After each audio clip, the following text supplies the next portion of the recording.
جبوتي وجعلك يلا جبوتي وجعلك يلا ها والله بالله تالله جبوتي ها ايو جعل كان كان نور دمات كان سيغنا هي ماي ماشي وداك اكتسي لا هي كوكو واشدين الدنيا واشدن تاي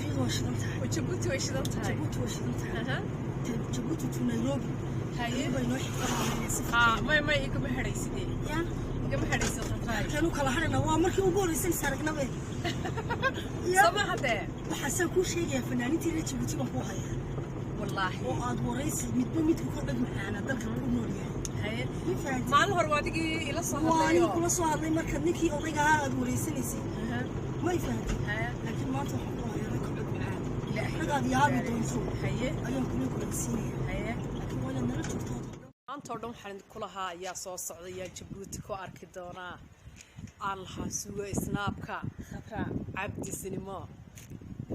سلو صاحب جبوتي بنقوله إجلا شو وما أنت سكوك هاي هرسي أنت صوت شانو أعتقد تميد وابي يجيت وانت هل كمان كامل وما ندل كمان أنشوفي بس لا ما تبغى نقوم قناع يورن إجلا ناي ما أنت يجبوتي بسولو وما كلها هاي Djibouti waa ku dhow walaashay marar badan oo 9 jeer aan tagay Hargeysa tii horta maynaan ismaynaan arkin waad maqnayd laakiin Djibouti soo aragno ayaa qornayd walaashay Khadra Cabdi Silimo Nairobi waan isku raacay maxaad adan ku doonayay bas ma hadee Nairobi ina ku bixiyay samahayn horta balankeena waan kula soo arkay taa hadalka ma taagnaba iglanay armaad hadhowtay ilaa adan ku doonayay maya meesha waxa jooga asxaab igu qaaliya idla yara aad baan u salaamaya waxaan ku fanaanada caanka oo mudooyinkan baa aad loo lahaa isla markaasna laga weysanaa baraha bulshada iyo waliba qaybaha kale warbaahinta ayaa ka soo muuqatay gudaha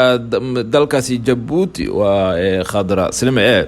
fanaanadan ayaa mudooyinka ugu dambeysay waxa ay qax ku joogtay dalkaasi Djibouti iyadoo gabi ahaan magaalada Hargeysa isaga soo hayaantay sida la sheegay iyadoo hadda si joogto ah u degan gudaha Djibouti fanaanadan oo soo muuqatay baraha bulshada ka soo muuqatay maalinimada shaleed ayaa muuqaalo yar oo laga soo duduubo waxay muujinayaan iyadoo ku dhex mushaaxaysa gudaha magaaladaasi isla markaasna ku heeysa lamid ah kuwii hore u qaaday waliba kuwa kale cusub oo kamid tahay in uu jaceelkeedu yaalo horgey Djibouti buu jaceelkeedu yaalaayay heesaha lamid ah ayay ku dhex qaadaysaa gudaha dalkaasi Djibouti iyadoo wararkii ugu dambeeyay oo ahaa maalmahan aadka loogu baraha bulshada loogu soo faahfaahinayo ku aadanayd in ay guursatay wasiir kamid ah wasiirada Djibouti ay arintaas hadda tahay mid soo shacbaxayso oo u dhow gabi ahaanba banaanka la soo dhigo iyadoo fanaanadani fanaankii qabay Mursal Muuse isagoo gudaha magaalada Hargeysa isagoo kula dhex mashaaxayo fanaanada kale ee Hodan Cabdiraxmaan oo iyadu sheekadu ay mid musalsal ah oo aan dhamaad balahayn fanaanadan ayaana waxa ay sheegtay inaysan ku laaban doonin gudaha magaaladaasi Hargeysa wixii intaas ka dambeeyay waxay sheegtay inay joogi doonto kuna raaxaysan doonto jaceelkeeduna uu yaalo gudaha Djibouti fanaanada Khadra Silimo ayaa muddo hadda 2 bil ku dhow waxa ay joogtaa gudaha Djibouti mana ku noqon gudaha magaaladaasi Hargeysa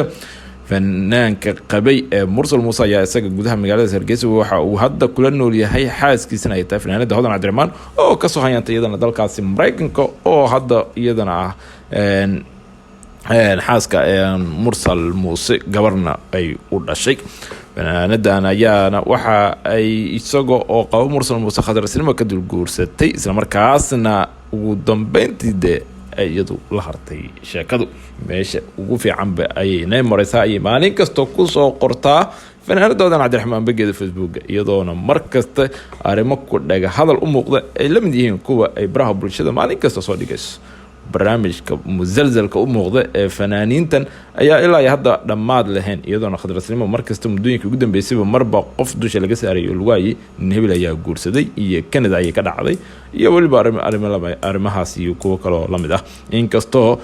fanaanadan la sheegay Khadra Silimo inay u guuri doonto dalka Canada oo barnaamijyo noocyo kala duwan ay ku bixi doonto haddana wararkaas ilaa hadda maysan ka hadlan iyadoo marka ay ka soo muuqatay baraha bulshada waxa ayna sheegto oo kaliya ay ku ekaatay in ay Djibouti jaceelkeedu iyadoo heeso la mid ah kuwaas ku qaadaysa gudaha Djibouti arinta ayaa u muuqata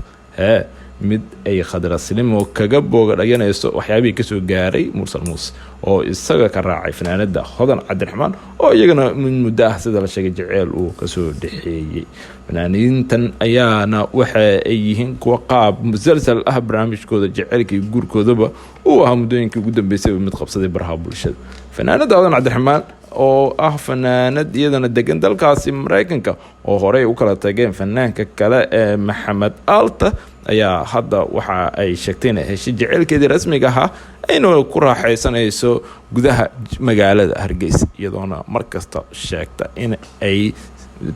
nolosheedii rasmiga ahayd ay hadda heshay fanaanada caanka oo muddooyinkan baa aad loo lahaa isla markaasna laga weysanaa baraha bulshada iyo weliba qaybaha kale warbaahinta ayaa kasoo muuqatay gudaha dalkaasi Jabuuti waa Khadra Silimo